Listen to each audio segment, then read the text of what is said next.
One. Hi, everyone. It is Friday, July 15th, 2016, and we are here today to talk to our friend and colleague, Dr. Jason Piken of Innate Chiropractic of Manhattan. The subject of today's discussion is about our friend, or potentially enemy, gluten.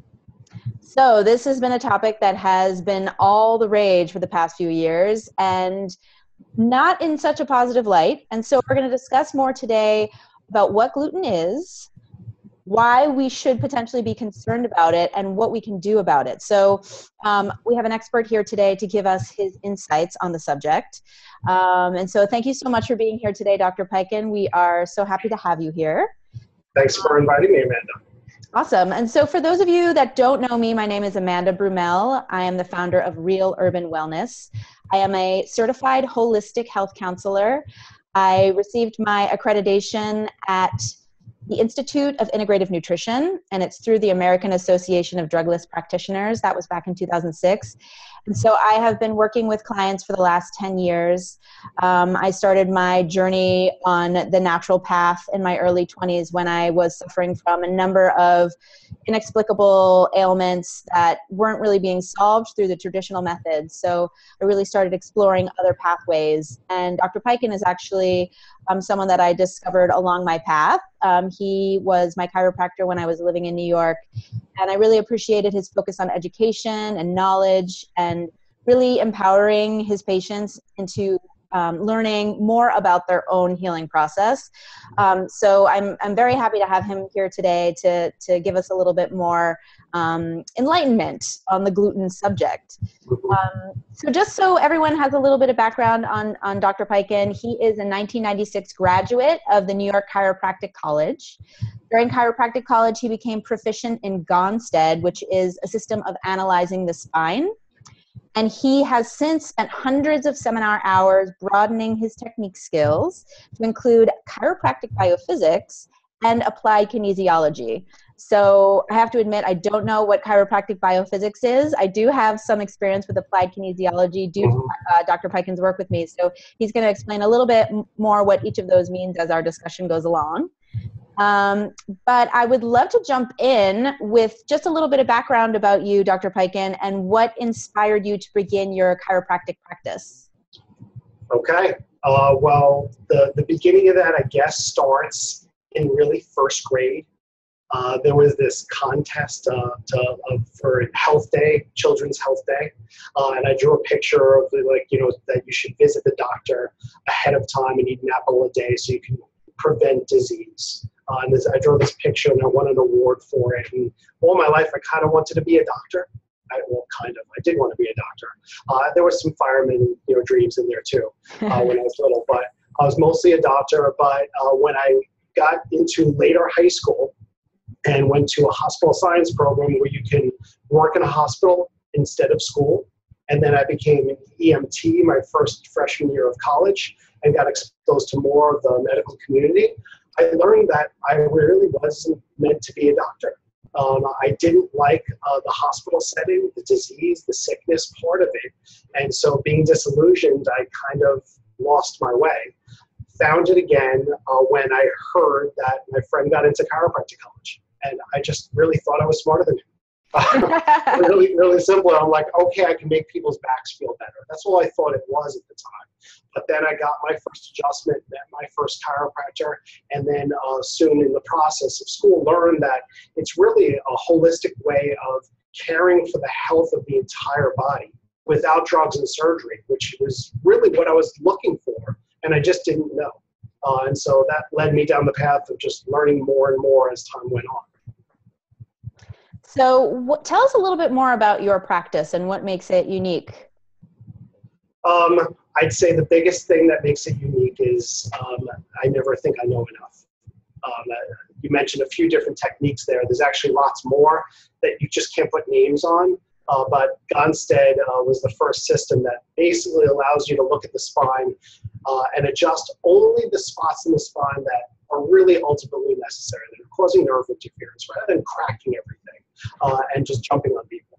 So I thought that was great. But in chiropracticology, 8 months before I graduated, I got seriously injured. I was ejected from a car going 65 miles an hour. I destroyed my left shoulder. I broke my back in 2 places.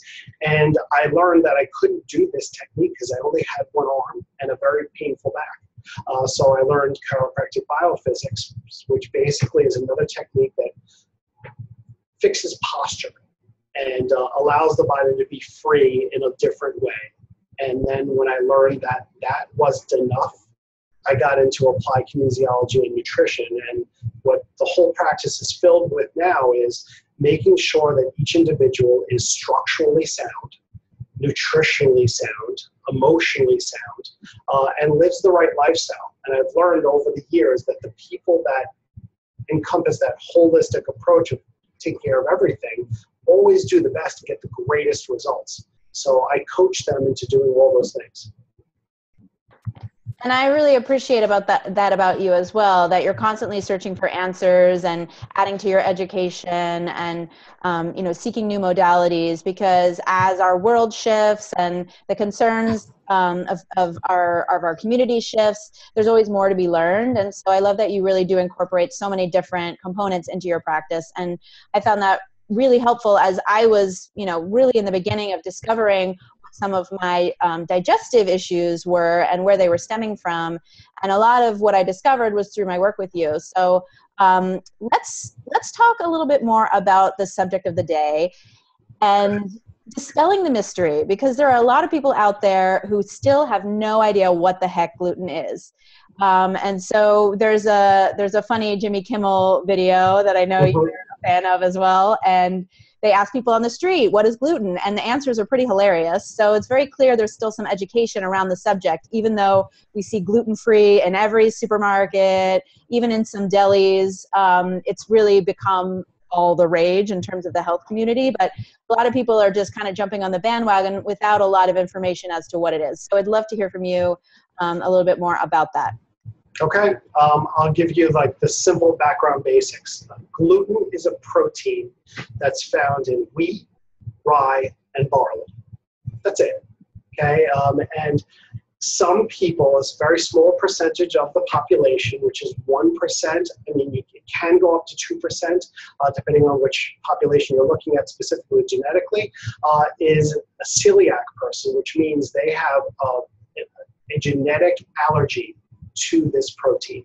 They may not notice it when they're first born because you can be exposed and not have a severe allergic reaction right away, but it causes inflammation in their body. And as time goes on and they keep exposing themselves to wheat, rye, and barley, mostly wheat in this country, and the reactions get bigger and broader. But what people don't realize is only 1/3 of the time does that reaction of inflammation ever affect the digestive system.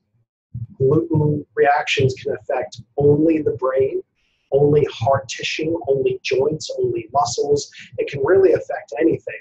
It can actually have a big correlation to even thyroid or endocrine issues. So they may be a vague symptom, but it always happens when you're eating glutinous protein. That's the celiac, this full allergy. Then there is gluten intolerance and gluten sensitivity, which is basically semantically a little different, but it's basically the level of gluten sensitivity, but you don't really have a true allergy. An allergy means you have a certain antibody that's called an IgE antibody, and that gives that the classic allergic reactions that we see, like sneezing and histamine reactions and rashes. But IgGs, IgAs are different types of antibodies that we can develop that cause less severe reactions. And a gluten, let's say, intolerant person will eat gluten and have these severe reactions, but when they do the blood test, nothing shows up because they're testing for allergies and they don't truly have one. They have like a severe sensitivity. And the gluten-sensitive person may have very, very vague reactions. The reaction might only show up 12, 24, 48 hours after eating it, and the effects can last for 2 to 3 days. So if you're exposing yourself to wheat, rye, and barley twice a week, you can constantly be in a state of low-grade inflammation if you're only sensitive. and never really know where it's coming from. That tends to be the person that says, well, I was good today and I feel, fine, but I was good the next day and I felt like poop. There's no correlation. They have a hard time figuring out what foods are right for them, what's not, because basically the reaction may have been from 2 days ago.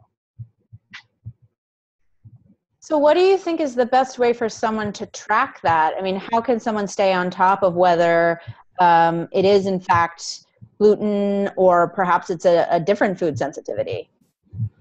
The best answer for that is it's not easy. There's no perfect way of doing this. I've been researching this and working with patients for years on this.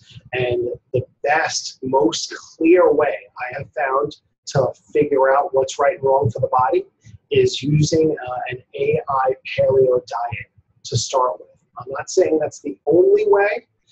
It just, to me, is the simplest rules to follow. And basically what an AI paleo stands for Autoimmune Paleo. In my office, we call it the Leaky gut program.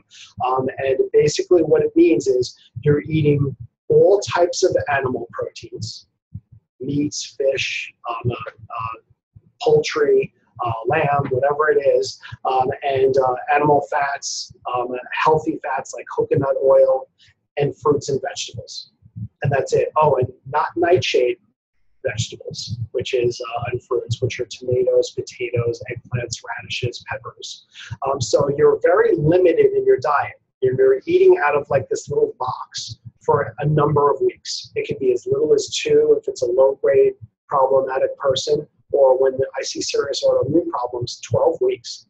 And you're living in that restricted zone for 12 weeks because basically what you're trying to do is get a clear point where you feel good.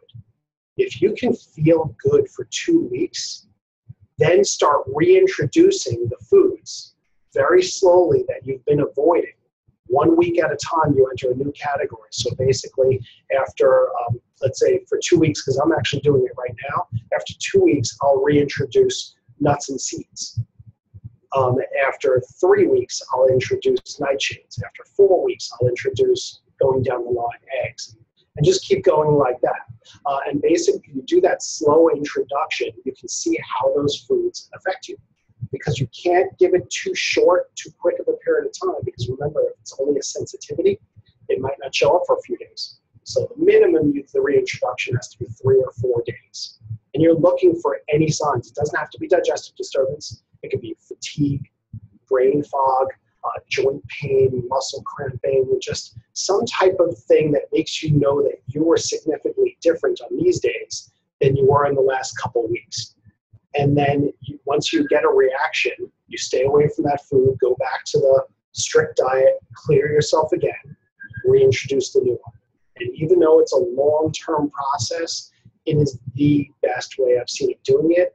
Another way that you can do this, I call it the bottom-up approach, is going gluten-free. Just go gluten-free for 90 days. And I've done that in the past. I'll tell you, personally, I didn't feel any different. And that's either because I don't have a problem with gluten, or I also have a problem with a couple of other foods. And because I didn't get rid of those at the same time, I never really felt different. And that's why I'm doing this program that I'm doing right now. So it sounds like what I hear you're saying is that gluten might not be the only problem, that it's sort of been a little bit of a scapegoat. There are a lot of people in the United States who have discovered there is a sensitivity, but there could be other culprits at bay, or at play, I should say. Yes, and let's say you are lucky or unlucky enough to find out that gluten is your problem.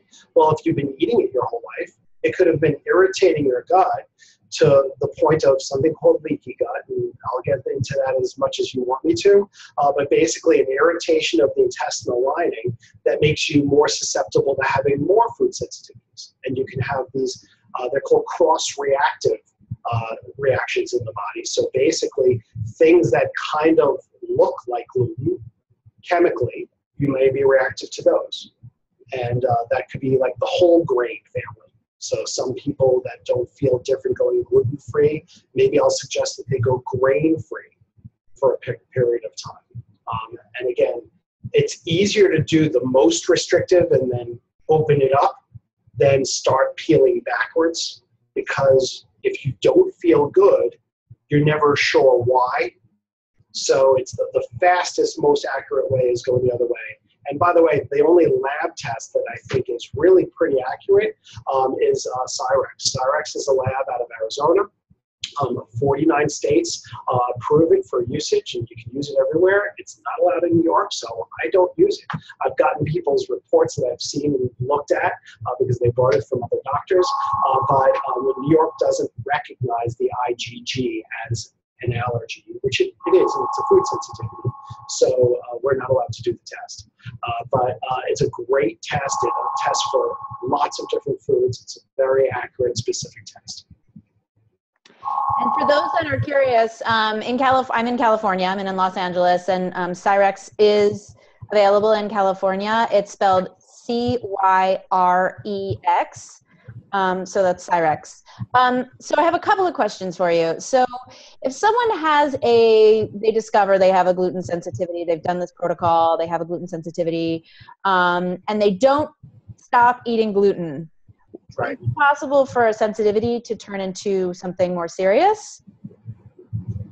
Well, it can turn into an intolerance, but it's probably not going to cross the line into an allergy. Okay, you're not going to develop celiac if you're only sensitive. Celiac is pretty much genetic. You may not notice it at first, so if you're celiac, you can develop the symptoms over time, but that's pretty cut and dry, celiac.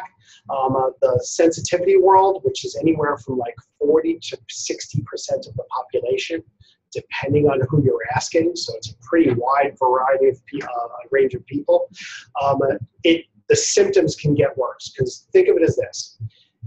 You're sensitive to something, so what that means is when you eat it and it gets into your body recognizes it just like it does a virus or a bacteria. It's a foreign invader, so the body sets up an inflammatory reaction, inflammation, because it has to kill it, has to get rid of it. So that inflammation, if it's only once or twice a year and you're only very little sensitivity, not going to be a big deal. You're probably never going to notice it. If you keep eating it and your immune system keeps upregulating, it's called, which means getting more and more and more reactive because it never stops fighting. It's always dealing with this gluten that you keep putting into it. Well, then it's going to start overreacting sometimes. And what can happen is either you strictly overreact only when you eat the gluten, or which is like creating a big fire, and basically the fire extinguisher you could use, like using nutrients like turmeric, just fruits and vegetables that calm and heal, or you can take away the wood so you can't make any fire, and that's the gluten. Okay, so you won't cause any inflammation. And what sometimes can happen, or very often that I see a lot of patients with autoimmune reactions. It's where, and gluten is not the only reason for this, but it's a common one. Let's say you were eating gluten your whole life and you were sensitive, and it kept getting more and more and more sensitive. And gluten, the protein, tends to look a little bit like some of the proteins, let's say, in your thyroid or another part of your body, and your immune system is so hyper-reactive because it's dealing with this gluten thing all the time that it mistakenly looks at your thyroid and says, oh my God, look, it's gluten. Let's go attack that. And once your body starts to attack yourself, it'll never stop doing that. So every single time this immunoglobulin or white blood cell, let's say, passes by your thyroid, it'll attack it. And it could be a small attack, a little nothing, because your general inflammation is low, because you treat yourself really well and you have a great lifestyle. Or it can be really, really high. And typically the people with autoimmune conditions have gone to many doctors before getting diagnosed. They go on for 3 or 4 years average being kind of miserable. And it's the third leading cause of morbidity in the United States. So it's not necessarily killing you, just making you miserable. Not mortality, it's just life and death, but morbidity, which is really making you unhappy. Some people would argue that gluten makes them very happy. Lots of cake and cookies and I would agree with them. It makes you happy, really, here. yeah. And until it doesn't. Right. Until you can recognize the differences. Exactly. And again, it's not everybody. If I said 40 to 60% have this sensitivity, well, that means 40 to 60% don't. Mm-hmm. That's a lot of people that can keep enjoying their breads, and it's a complicated subject, and this is why it seems still like a mystery. Yeah. So I have a question about the autoimmune paleo protocol you were suggesting. And so say you go on the strict, 4-week diet. Is that what you were recommending for 90 days? No, gluten-free, I'd say the minimum should be 90 days as a Mm-hmm. test. If you're going to do AI paleo, it's really the very minimum I tell people to do it for is the 2 weeks of the beginning and then starting the reintroduction. Mm-hmm. Because you're only adding in a new food group every week, it takes about 12 weeks or a little bit more if you're just doing the 2-week start. But some people that have severe problems, we have them do like a 12-week start. That means they stay in phase 1, which is very restricted for 12 weeks. Okay. So, so if someone were to do that for 2 weeks and they reintroduce corn, let's say, and Yes. what kind of things should they be looking for to determine whether there is a sensitivity? Again, here's where the hard thing comes in. 1/3 of the time or more, but at least 1/3 of the time, you're going to look for bloating. Just a direct reaction. You ate it and you feel bloating. But some people can have a reaction that is another part of their body. So that's why we give it a week, because you just want to see if in general you feel different, because everybody can wake up and have a bad day for no reason at all. Not because of something you ate, but because of something emotional coming around, or Mars in retrograde, or whatever it is. You can just have a bad day. So you want to give it a full week of eating this new thing and say, you know what? I just felt like a different, better person in some way, shape, or form last week when I wasn't having this. So let me take it away again and experiment, see if I feel different, if I feel better again. And that's what you're looking for, is better, but you're definitely looking for bloating or discomfort, changes in bowel movements. Those are really obvious reactions.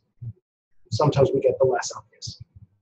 Could it be that maybe you don't experience something dramatic, but there could still be a sensitivity? Is there any sort of testing that you can do? Would it be the Cyrex testing? You'd have to get a new test every time you reintroduce a new food, or?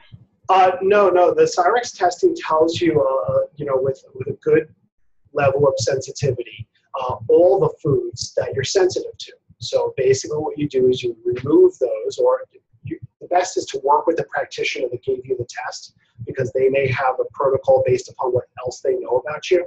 And you shouldn't do this on your own, but somebody that really understands Cyrex testing, and follow whatever protocols they're telling you to follow. And then once you're clear and feeling better, once you redo the Cyrex testing, most of the time what I learned is that people have a lot less things that they're sensitive to, because they allowed their gut and their body to heal. And you can severely reduce or even eliminate most food sensitivities. Allergies are different. Like if you're celiac, you're not going to stop being celiac. But if it's a food sensitivity, you can heal and be less sensitive overall. Well, that's good news. Yes. So it sounds like the sensitivities can be related to the leaky gut that you were talking about, that because there is some distress or, tearing of the intestinal tract. And so there's things circulating through the bloodstream where your body is creating an autoimmune response. Once that gut heals up, a lot of those sensitivities could disappear. Is that correct? Yes, if you heal the gut. Usually it's not a tear, but it is that your body is allowing foods to pass through the intestinal lining that it normally would have blocked. It normally would have said, hey, you don't look like food, let's block you. And instead it's opening up and letting them in. How we absorb foods through our intestinal tract, let's say it's a tube, is everything's just passing through, and your body has to recognize a need, and basically it almost like opens up a gate and lets it through, and then closes again. But if something is bound, let's say, to your piece of broccoli, a pesticide, okay, or a piece of gluten, and it gets through, and that keeps happening, it can affect that gate mechanism, and it can stay open for too long. It can start letting things into your body that aren't supposed to be there. And then also some of the direct garbage foods that we can eat can irritate the gut. Medications can affect the gut. And even mental, emotional stresses can severely affect the gut. Just the nervous system alone can cause a leaky gut. Chronic anxiety, depression, anything like that. So going back to the diet, so you're doing the 2-week diet, you reintroduce a food that you think might be suspect, whether it's gluten or corn or whatever it is, you try it for a week, you discover that it did not make you feel well. Do you go back to doing the diet for another week, the restrictive diet, and then you reintroduce another new food to? Yes, as long as it takes, you go back to the restrictive diet as long as it takes to feel better. That's basically the rule. There's no time frame. Hopefully it's just a couple of days, but it can be a week. But you have to go back, maybe even only one step. Let's say, corn is one of the last things you reintroduce. So if you felt fine having the beans and the nightshades and the lentils and the quinoa, and when you got to corn you felt bad, well, you don't have to go to square one. You could just go back a few steps and just say, okay, I feel good again. Let's try corn again. It floats you again. Well, then, you should probably just stay away from corn. Mm-hmm. But also I would say is most people before starting these types of diets already know what they have a problem with. They have a gut feeling, that the intuition that we were talking to before we started this interview. That intuition is so important.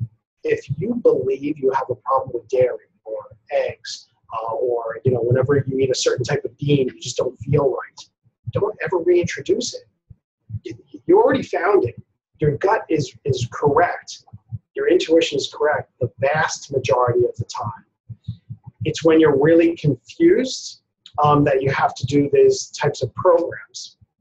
Or if your gut intuition, you tried and it still wasn't fixed. Maybe there's something more that you didn't know about.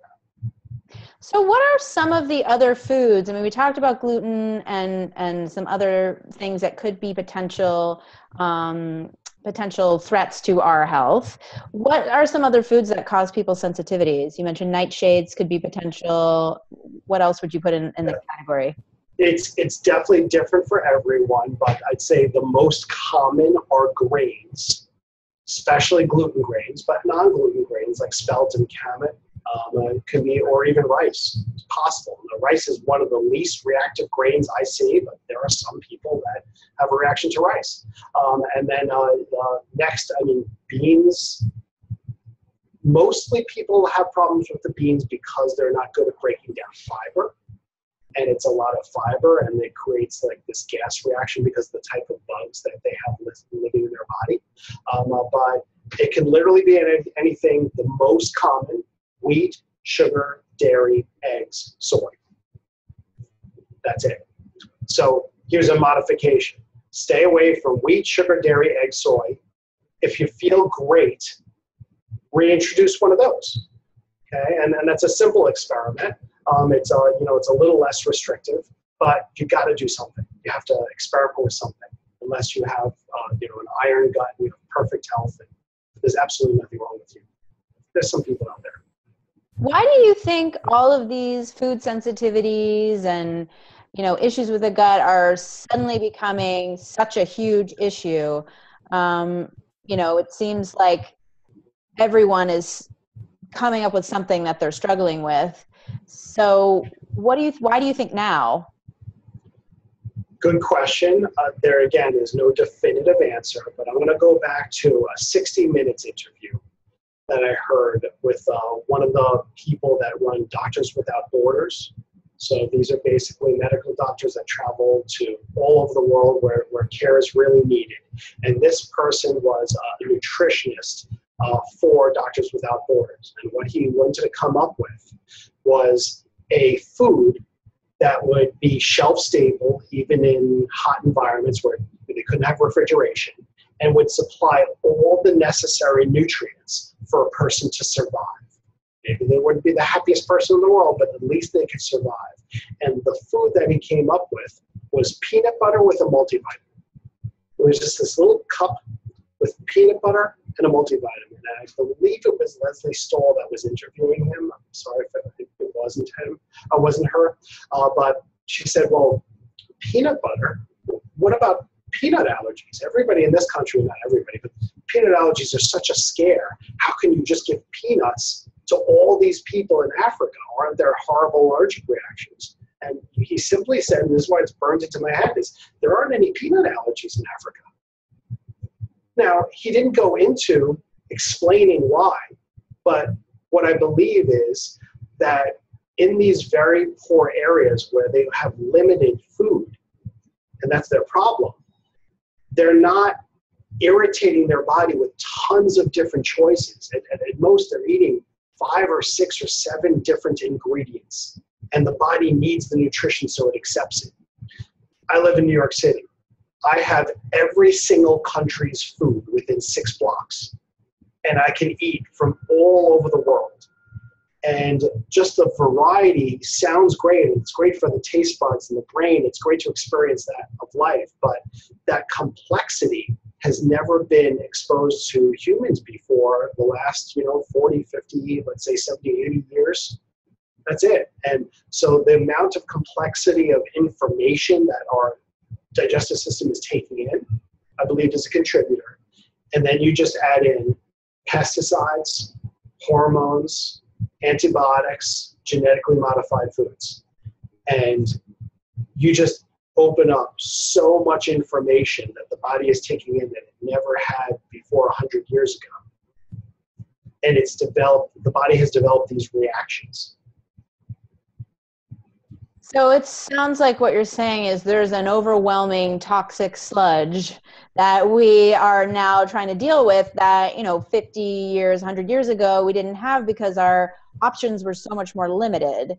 And Yes. so we were also picking fruit from the farm in the backyard and, having herbs growing in the front yard. And so our food was so much more readily accessible. It wasn't necessarily sitting on a truck and then sitting in a grocery store for weeks at a time.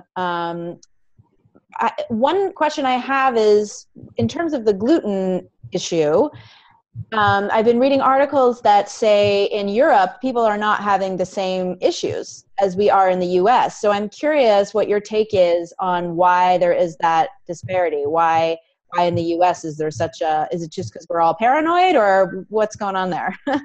Probably a little bit of both. We take things and blow it up. This is a country of excess. So as soon as you get a catchphrase like gluten, this is why people should watch the Jimmy Kimmel video on, he's talking on the streets about gluten, because it's funny and it elucidates a very important point that people take a truth and blow it up like everybody is having the exact same problem, and it becomes this new evil. I don't officially know about the stats of Europe compared to the United States in the level of gluten sensitivity or food sensitivity. Celiac should be a straight 1% to 2% reaction across the board, across the world, what I believe. Okay, but that gluten sensitivity may be in Europe differently from us because there's still, at least, in some European countries, that relaxed way of eating. Like there's still siesta, a 2-3 hour lunch in Spain.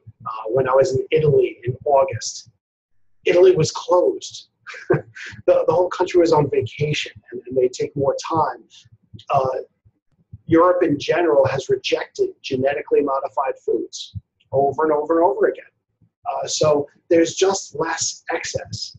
You hear of the French paradox, the books written about it, that they eat their croissants and they don't gain weight. It's because they're not sitting and eating supersized meals. They're taught at a very young age to eat when they're hungry. Now, the American culture or the excess is spilling over into everywhere around the world. So that's being ruined. And I'm sure it's going to catch on everywhere else because as countries get more advertising out there and more chains, there's a promotion of more food. And if the food industry can make a food taste really incredibly well, I mean, we have food scientists that are spending billions of dollars to basically get you addicted to wanting more. And if you have these billions of dollars against your teeny little brain, and your mom saying, just, please don't eat too much, the food scientists might win, because their job is to make you want more. Once you pop, you can't stop. Yes. And then it's about retraining, because you can't stop. Yeah. You just have to retrain your brain and your body. And that's why I'm doing this reset diet for myself. Yeah. So some of the things that you mentioned, mindfulness, relaxation while eating, portion control, also the kinds of foods that we're eating, whether it's genetically modified or pesticide laden, those can be things that could influence how well you're processing the food that you're eating. So even if you were eating some gluten and you thought that there could be a potential interaction, a negative interaction in your body, if it were consumed in a setting that was very calm and slow and you could enjoy your meal in a way, and maybe you had some digestive enzymes, could that help the process? It could. Again, what we're looking to do is decrease the fire. The fire is the inflammatory reaction when you eat this thing. So if you're highly emotionally stressed and you're eating gluten, and you never exercise, well, then the fire is going to be bigger. So if you live an absolutely perfect lifestyle, and the one thing you're quote unquote messing up with is you're having this gluten, maybe it's not going to affect you unless you're celiac. Again, unless it's a true allergy. Right. Okay. So the diet that you mentioned is a paleo diet, and there are many vegetarians and vegans in the U.S. and throughout the world. For those that do not eat animal protein, what would you suggest for them if they are suspect that they may have a gluten intolerance or potentially other intolerances? To do some other type of controlled experiment. I see a high percentage of an Indian population that I have right now, and they're basically vegetarians. They're practically vegan. They allow a little bit of dairy but no eggs, and so there's very little protein that they can get. So when I suggest autoimmune paleo, basically what that means is they're just eating fruits and vegetables, which is extremely limiting, and it's practically impossible. So what I do with those people is I say, okay, let's go down the list and pick a couple other things that will keep you sane, that you'll be okay with, that we can do a controlled experiment with. So maybe they'll keep in the lentils and the fruits and vegetables, and they'll be okay with that. And as long as they feel better, then it was a good experiment. If they don't feel better, then we have to go more strict. It's just really the only thing. And I don't want people only having fruits and vegetables and that's it. But if it was for a short period of time, it's not like you're going to become ill. If it's the only thing you lived on for very long periods of time, yes, you're going to have problems. Or if you're really also like a vegan bodybuilder, which is a fine thing to do, but you need to get rid of some of these things you want to keep in protein. You just have to do the best you can. As long as you're doing controlled experiments of limiting your food to something different than you were doing, and you feel better, you're doing well. So it sounds like there's no perfect science behind discovering these sensitivities. Really, a lot of it is self-discovery and trying these trial experiments controlled on a one-on-one basis, because we can't say, on a broad scale, oh yeah, everyone has a gluten allergy. There's no way to really know that. Unless someone has celiac, that the Cyrex testing or being able to test for certain sensitivities is a way to get closer to a truth. But a lot of it is just your personal experience and being able to track the difference between feeling good and feeling not good, and getting very closely identified with what feels good to your own body, because it could be very different from what someone else might feel. Someone might feel wonderful eating gluten, but then someone else might not. So, trying to get really in tune with what your body is telling you. And, you mentioned some of those things, like there could be bloating, there could be digestive distress, there could be a mood, an impact on the mood. And so, I personally, in my health journey, have discovered a number of foods that do not make me feel as good. So I do my best to avoid them. And there are times when, I make a mistake and I eat some gluten and I don't feel that great. And it takes me a little bit of time. It could take me sometimes up to 2 weeks to get back on track of, great digestion, regular bowel movements, feeling more emotionally stable. So, but everyone's experience is individual. And Yes. so to be able to work with someone who has experience, has, followed this path themselves and can kind of give some guidance along the way seems like the best approach. And this autoimmune paleo, is maybe a little more difficult for those that are plant-based, but not impossible. Is that a pretty accurate assessment? Not impossible. Nothing's impossible. Whatever you believe you can do, you can do. I decided to do this at 3:30 in the morning on a Wednesday morning. I just woke up and I'm just like, you know what? I'm a bit bloated right now, and it's morning and I should feel great. I'm autoimmune paleo. I just, once you set your mind to it, you make a decision, a clear decision. Not, I'm going to try this. Because as soon as you say, I'm going to try something, you've already given yourself permission to fail at it. But once you make a clear decision and delineate the rules and how long you're going to do it for, and just stick with it, you're going to win just emotionally from doing that. And I want to make one other point of why some people feel better on a gluten-free diet or any food restriction is it could just be a convenience food because wheat is everywhere, and they just might be eating too much of it. They might not even have a gluten sensitivity or gluten allergy. They could just get bloated because they eat too much. Plain old as that. And that's another reason why I like really restricted foods, diets, because they make your life very inconvenient. You can't just run to the pizza place when you're hungry. You can't just grab a sandwich and because you're late. You have to think and prepare. And by doing that, you're gonna not. The chances that you overeat are far less. Mm-hmm.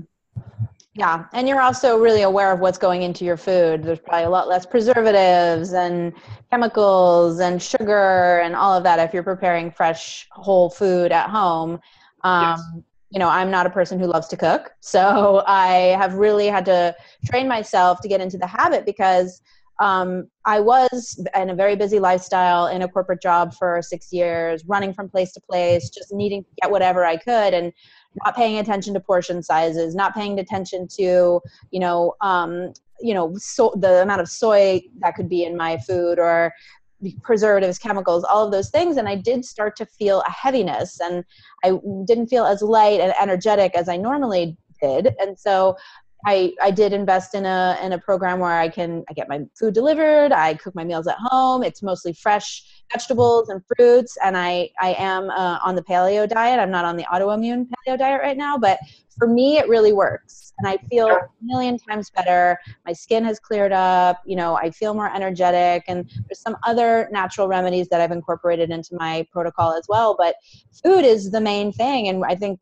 unfortunately, over the last few generations, we've gotten more disconnected from what food does and how it affects our bodies. And it's just a thing that keeps us alive and keeps us going. And, there's the whole, some people live to eat and some people eat to live. So I love the saying, you are what you eat. Yeah. It's an old saying. Right. But it just holds true. And if we basically just think when we're about to eat something that I am this, maybe you'll just think about it differently. Yeah. Do I really want to be this Dorito? I don't know. Yes. I don't Do know. I want to be Xanthan? Right. Right. Exactly. Or Blue Lake #2. Yes.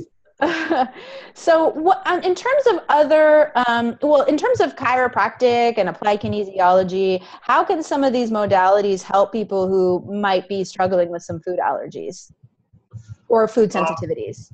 Well, my job when I get a patient coming in front of me is at first, I want to know as little about them as possible before I examine them. Some people just really need to tell me everything, and I'm totally willing to accept that. I got to meet people where they're at. But my favorite type of patient is somebody that allows me to explain what I'm going to do. I look at their posture, because the posture is like a window into what's going on inside the body and how you carry yourself. The posture will lead me to examining a certain part of the body. And what we do with applied kinesiology is muscle testing. What kinesiology means is the study of muscles and movement. Applied kinesiology is a system of analysis and correction of any abnormal movement. And you can either use chiropractic or physical therapy or acupuncture or nutrition or lifestyle or cold laser therapy to fix it.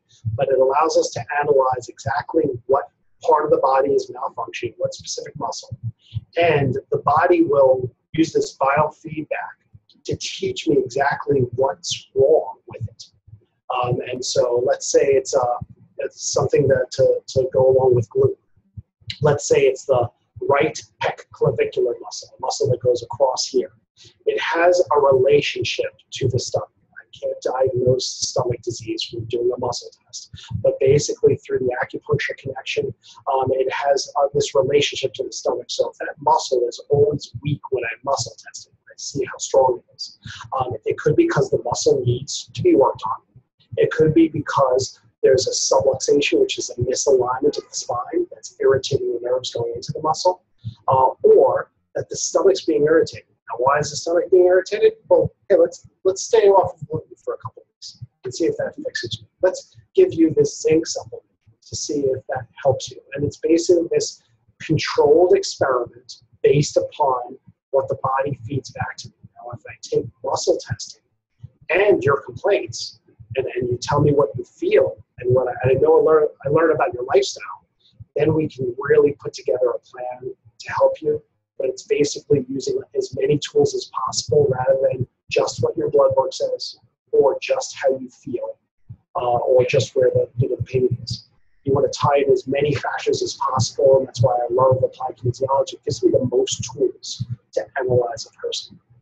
So there's a little bit of a detective work that goes along with it, and trial Yes. and error, and some anecdotal experiences that people need to go through to determine your baseline of how you feel normally versus another scenario when you might feel good. And Yes. good, some people think they feel good, and then when they start to get better, they never realize they could feel. They're so used to this that they don't realize that they could be here. Yeah. And that's a lot of people walk around like that. And, when you go to a practitioner on a regular basis that just like knows you, that just sees what your good days and your bad days over time, they can really find those little tiny things that make you better, rather than the model that most of us live in is wait until we're really screwed up.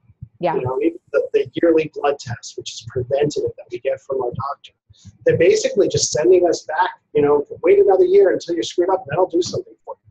Oh, your cholesterol's up. Great. Now we can give you a pill. Yeah. And that's it. They're just waited 20, 30 years or 40 years until that happens. But in the meantime, they might say, hey, you should lose some weight, but they're not really telling you how to do that or why you should do that. And really getting into the nuts and bolts and nitty-gritty of coaching. And it's such an important thing. Yeah, and it goes back to what you said in the beginning, sort of being disillusioned with a disease-based model and rather being focused on a health-based model, so that you never get to the point when your cholesterol is too high, that you're living and on the day-to-day, eating as healthy as you possibly can, thinking as positively as you possibly can, and feeling good as you possibly can, because we do sort of, I know personally, I don't really make changes unless I go through a crisis. And I had my crisis in my early 20s. And because of that experience, I really stay as vigilant as I possibly can, staying in my baseline good area. And I know much more now than I did when I was younger. When I start to on the downward spiral, I know what the cues are. I know emotionally what the cues are, physically what the cues are. And so while I'm nowhere near perfect, I've learned from all these different modalities how to kind of get back on track, so that I don't feel like I'm a victim to all of these outside circumstances, that I can take control over my health and, get back to feeling great, not just good, maybe even amazing. Yeah, that's great. You're in tune with your body, and that's all that matters. You don't have to be perfect. This is not about being perfect. AI paleo is not being perfect. It's not like if you do it, you're not going to have ever an ache and a pain or a bad day. It's about what you just told everybody here is about learning about yourself. So you can decide when you want to feel good or not. Sometimes you just, want to have a cake. And you're going to feel bad, but you do it anyway. Okay, that's your own choice, but at least you have a choice. You're coming from an educated into selective mind rather than blindly going through life. Yeah. Yeah, and we have about 4 minutes left, and I want to get to some questions, but one of the last questions I wanted to ask you is, what other modes of healing have you explored in your own personal life or with your patients? I know we talked about applied kinesiology and chiropractic and nutrition. Anything else that you want to mention that people might want to consider? Really hard. There's so much out there. Yeah. I've done, acupuncture on my own. I've done Reiki. Lots of massage, and lots of different types of massage, homeopathy. It's really the amount of things that you can try are endless. It's really hard to name what they could try, because if you are working with a practitioner that has a lot of tools, let's say, there's an acupuncturist and they only do acupuncture. Well, that's only one tool, and it could be great. It could be all you need. But if you're not better, or if you don't feel like you've gotten all your answers, well, then just go to the next one. And again, the reason I do AK is and functional nutrition, which is looking at complex blood chemistry. Why we're so comprehensive, because I want the most tools possible. So if you go to somebody that has a lot of tools, great. They still might not know everything. I know people that have 18-month waiting lists, 2-year waiting lists to see them. And they still don't get everybody better. Because by the time you get to that doctor, you're pretty much a very complicated case. But you should never give up. And sometimes the simplest thing, a simple adjustment in the neck, can clear up so many problems. I've seen that happen because your nervous system controls and coordinates every single function in your body. So there could be a simple little trick, like a flick of an atlas, which is the top bone in your neck, that can have profound results in your life. Best thing is find somebody you're comfortable with and give them a try. So if someone wanted to get in touch with you and learn more about your work, what's the best way to contact you? The website. It's innatechiro.com, INNATECHIRO, innatechiro.com. And that's really it. Our phone number, our contact info is there. The contact button on that website, every single time a button pops up and says connect with us or do you want to schedule, the email comes directly to me. I'm the person that sees it. And if it's just a simple schedule, I might be forwarding it to my team. But if you have a question, you can come right to me. Great. And I think you mentioned that you're offering short free screenings for people who are curious to learn more about how they might be able to improve their health with you. Yes. So basically, anybody that's heard about me through this podcast, I will always do a free screening for. What a screening is you can come in, I'll look at your posture, test your muscles, and find out what your body's trying to say to you before you even tell me what's wrong. After that, we can have a little conversation about your issue that you're concerned about. But basically, it takes about 10 to 15 minutes. And it's a pretty simple thing, and you get to learn something about yourself. If somebody is interested in scheduling a full first visit, which is basically a 2-hour plus project because it's an hour first visit, and then I invite you back for a report. A report explains exactly what's wrong with you, what we plan on doing about it each and every visit, with the plan of action, how many visits it would take over what period of time, and what the cost would be from beginning to end. Normally I charge $250 for that evaluation and report, but for anybody coming from this podcast, it was just a 50% off. Wonderful. Thank you so much, Dr. Piken, for being here today. There are a couple of questions that came in through the chat. what I'll do is post them on the event page, and then maybe you can comment in the comment section on what some of your thoughts might be, just because we've run out of time. Okay. And I want to make sure people's questions get answered. So I'll go onto the Facebook page and just put them there, and then we can have a discussion on the Facebook page. Does that sound good? Sure. Yeah, great.